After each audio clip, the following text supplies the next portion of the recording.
હે ગાઈસ, તો ચાલો આપણે વિડીયો અહીંયાથી સ્ટાર્ટ થાય છે અને ગાડીના અંદર થોડીક પ્રોબ્લેમ થઈ ગઈ છે ગાઈસ, થવાનું નામ નથી લેતી. ચાલો તો નીકળીએ આપણે અહીંયાથી ફટાફટ.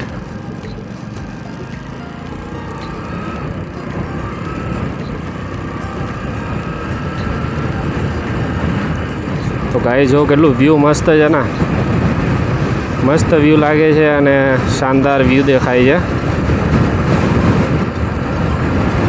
અને વિડીયો ક્વોલિટી કેવી લાગે છે તમને મને કમેન્ટ કરીને જણાવજો, કેમ કે મને તો કશું દેખાતું નથી.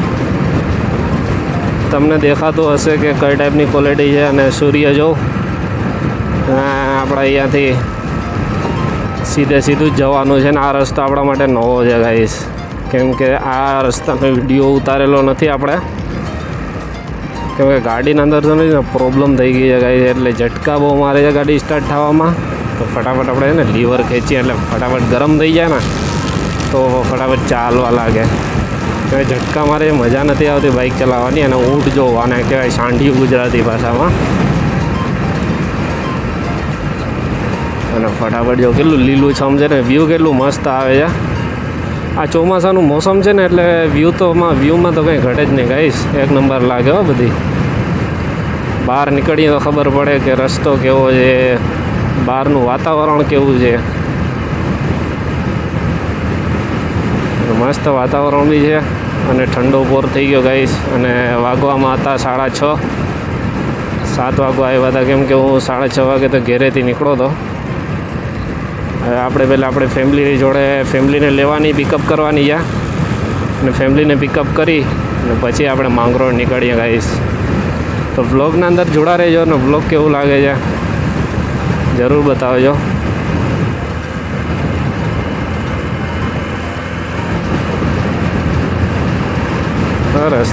રસ્તો બી કંઈ ઘટતો નથી ગાઈસ. ગામડાઓના આવા રસ્તા હોય છે, તો સિટીનો તો આનાથી સારો હોવો જોઈએ ને.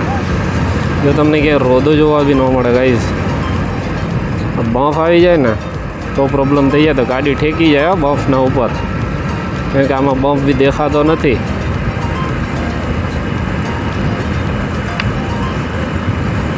અને આમાં ગાડી ક્યારેક સ્લો ચલાવવી પડે, કેમ કે સામેવાળો કઈ ટાઈપનો હોય કંઈ ખબર ન હોય. કેમ કે સવારના આવતા હતા, વિડીયો બનાવ્યો નહોતો મેં, સામેવાળો આવતો ખબર છે ને, ટ્રેક્ટર આવે છે તો પણ અહીંયા સીધી આવવા દીધી ને. આ જો રસ્તો કેવો હોય, વળાંક કેવો હોય મસ્તીનો. સ્પોર્ટ બાઇક હોય તો લીન થાય, કંઈ ઘટે જ નહીં હો ગાઈસ, મજા આવી જાય એના. વ્યૂ જો કેટલું મસ્ત વ્યૂ છે, આસમાનનું વ્યૂ જો તમે, આસમાનનું ગાઈસ સારું લાગે હો આવું જોઈને. ગાડી લઈને નીકળી જાય ને એટલે ટેન્શન થાય, બધી રસ્તામાં પડી જાય ને, કોઈ વસ્તુની ઉપાધિ જ નહીં આપણે કરવાની.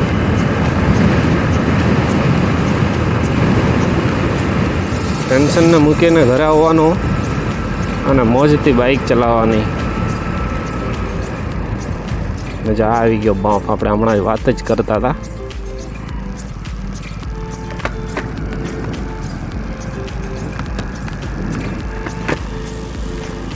વિડીયો ચાલુ છે, કેમ કે વિડીયો આના અંદર થોડુંક મેં સેટિંગ કર્યું છે એના માટે કરીને ગાઈસ વિડીયોમાં છે ને થોડી છેડખાની થઈ જાય છે. કઈ રીતનું વ્યૂ આવે કંઈ ખબર પડતી નથી કશું. અને જો આ તમે આપણે છે ને હેલ્મેટની દોરી કહેવાય ને, દોરી જે લોક આવે લોક બાંધી લે. થોડીક ફાસ્ટ ગાડી ચલાવીએ છીએ તો કોઈ પ્રોબ્લેમ ન થાય ગાઈસ. એ લોકો જોઈ શકે છે.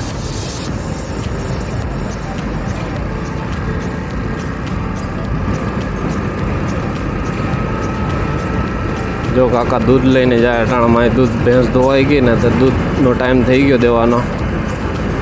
કેટલો સમય થયો હશે એ તમને ખબર છે કે દૂધ દેવાનો ટાઈમ કેટલા વાગ્યાનો હોય છે. ગુજરાતીમાં વ્લોગ જોતા હશે ને ગુજરાતના હશે એને ખબર હશે, જેને ભેંસો હશે. જો મોર બેઠો ગાઈસ. ઓનો ગાઈસ રસ્તો ખરાબ આવી ગયો, પુલ આવી ગયો ગાઈસ, પુલ ધોવાયનો ખરાબ થઈ ગયો. હા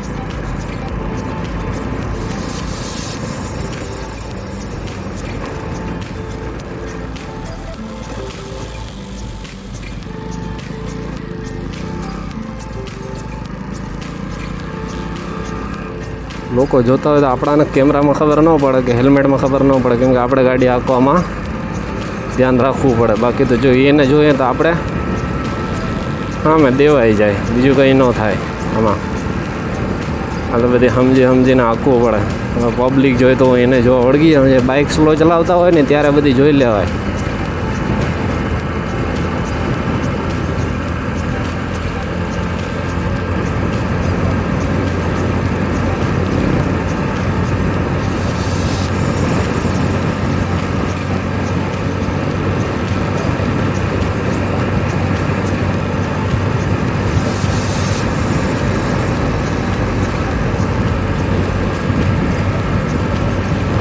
ગાય જો કાકા બે બેઠીને જાય આરામથી મજેથી. અહીંયા વળાંક છે એટલે ધ્યાન રાખવું પડે. કેમ કે આપણે તો લીન કરી લઈએ, સામે વાળો કઈ ટાઈપનો આવતો હોય કંઈ ખબર ન, ભાટ છે મને ભટકાવી દે ગાઈશ.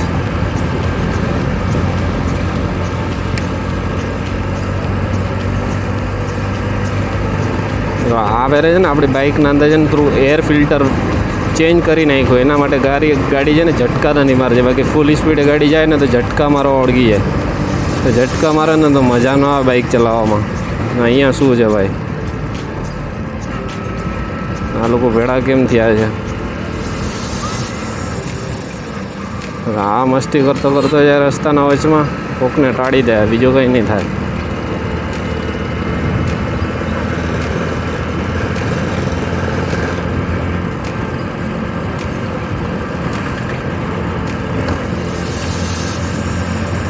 ભાઈ જો લોકોના રિએક્શન જોવા મળે છે થોડા આપણાને.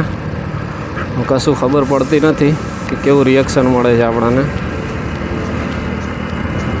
મને તો જરાય ખબર નથી પડતી હો કે કેવું રિએક્શન મળે છે. પણ તમને કેવું રિએક્શન જોવા મળે છે વિડીયોના અંદર મોબાઈલ, તો મને બતાવજો.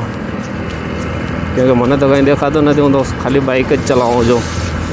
કેમ કે મોબાઈલનું એંગલ છે એ નીચે કરી દીધું છે, એટલે હવે તો કશું દેખાતું નથી. કેમ કે પહેલાં એંગલ હતું એ ઉપર કરેલું હતું, હવે હેઠ એંગલ કરી દીધું. કેમ કે થોડુંક આ બાઇકનું છે ને એંગલ આવી જાય તો ખબર પડે કે ભાઈ બાઇક ચાલે છે કે શું ચાલે, કઈ વાહનના અંદર વિડીયો શૂટ કરેલું છે.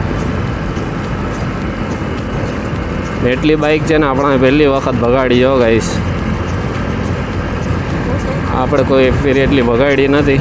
હવે ગાડી થોડીક ઠીક થઈ ગઈ, પણ હવે થોડીક ખરાબી છે તો થોડીક ઠીક કરાવવી પડશે.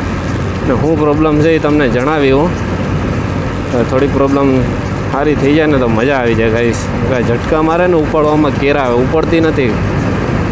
હવે બેટરીની પ્રોબ્લેમ રહી છે ને તો આપણા પાસે નવી બેટરી પડી તો નવી બેટરી નાખી દઉં હું.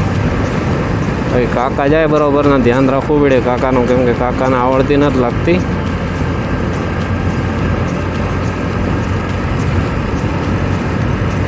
ને અહીંયા બી એક રસ્તો આવશે લીન કરવા જેવો છે, મસ્ત એનો રસ્તો છે. હેલ્મેટ પહેરીને બાઇક ચલાવો ને એટલે તમારી સેફટી રહે ફૂલ ગાઈસ. કોઈ વસ્તુનું ટેન્શન નહીં. જો આ ભાઈ બી હેલ્મેટ લઈને જાય, એસપી સાઈન જાય આગળ બાઇક.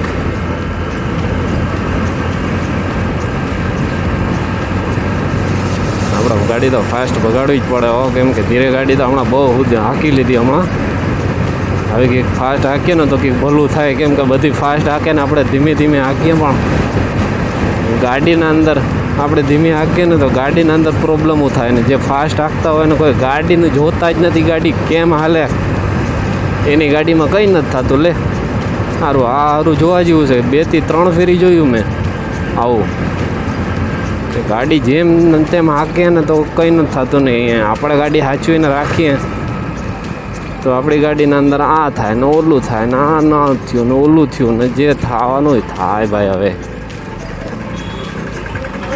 હાલો તો આપણે અહીંથી ઓળી જાય. આ વિડીયોને કરીએ ખતમ, બીજા બ્લોગમાં મળીએ આપણે. રસ્તો જો કેટલો ખરાબ છે રસ્તો, એટલે આના માટે વિડીયો બંધ કરી દેવો પડે ભાઈ.